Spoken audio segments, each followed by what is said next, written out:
Ito yung kalagayan ng pamumuhay nila dito sa barangay Hinikligan. Ayan. Ilan ang anak mo? Ano, nakatira dito si Nanay Lourdes sa anak niya na si Maricon. Tapos meron ding asawa itong si Maricon at may anak. Ilan ang anak mo, Con? Tatlong anak mo. So, ang nakatira dito, pamilya mo, asawa mo, ikaw, tsaka yung tatlo mo anak, bali 5 kayo. Pang-anim si Mamay Lourdes. Ayun. So, ikaw lang pala yung tumataguyod bilang anak ni Mamay Lourdes. Ano?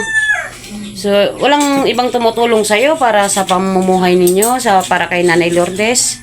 Minsan, nagpakahingi din ako sa mga Kapatid ko. Bihira man. Ano na maintenance niya? May gamot? May mga pagkain dapat na mai-maintain para sa kanya? Wala naman. Yung gatas siguro, gatas. Nakain naman siya ng mga normal na pagkain. Ayun. Yun ang kagandahan doon, hindi siya nahirapan sa pagkain. So, ayan. Halika doon. Punta na natin si Nanay Lourdes.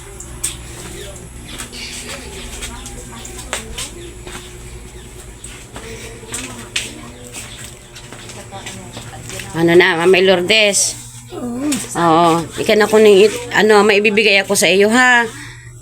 Tignan mo na lang kasi hindi ka pala nakakapagsalita dahil sa pagka-paralyze mo. So, ito, galing naman to sa sponsor ko. Ikaw napili kong pagbigyan. So, ito, Nanay Lourdes, meron kang bigas. Ayan, yung bigas. Ay, sorry. Ayan, may bigas. Tapos ito, may grocery. Ito ko, pakita mo kung anong para makita ng sponsor natin kung anong naibigay natin sa inyo. Ipakita mo yung mga laman. Yan.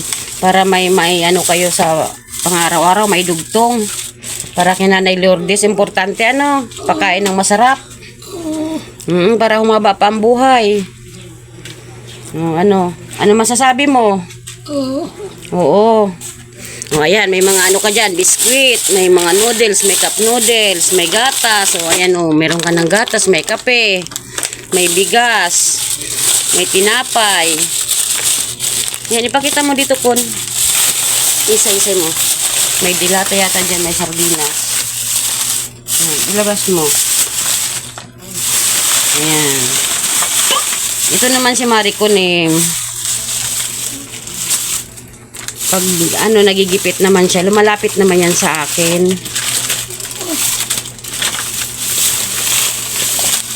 So, ayan. Pakita mo, be, lahat para makita ng sponsor natin na naipabot na natin kay Nanay Lourdes yung pinamamahagi natin sa ating charity work dito sa Erlin Cares. Ayan, may sponsor tayo na si Relby Vlog. Nasa Hong Kong po yan yung nagbigay nito.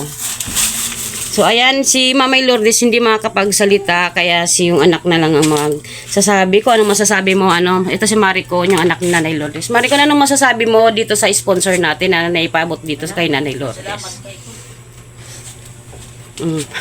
Maraming salamat na lang sa inyong bigay. Ibinigay na tulong. Huwag mo ko iyakan at iyakin din ako. Sige na, Kun. Salamat. Relby Vlog yung sponsor natin dito, ha? Salamat sa mga bigay niyo. Salamat sa tulong niyo para kay Mama. Maraming salamat. Ayan, tears of joy yan. Ako rin naiiyak. Kanina pa ako naiiyak mula nung nakita ko si Nanay Lourdes, yung kalagayan niya. Naiiyak din ako kasi mga malapit to sa puso ko, mga kamag-anak ko pa to. Kaya ako naawa din ako sa mga ganyang sitwasyon. So, ayan, laban lang sa buhay. Kahit anong pagsubok, laban lang. Kaya natin yan. So, ang mahalaga ngayon, madugtungan natin yung pang-araw-araw na pamumuhay. Yung ganyan, yung pasalamat tayo kapag may mga nakarating sa ating tulong o biyaya na natatanggap.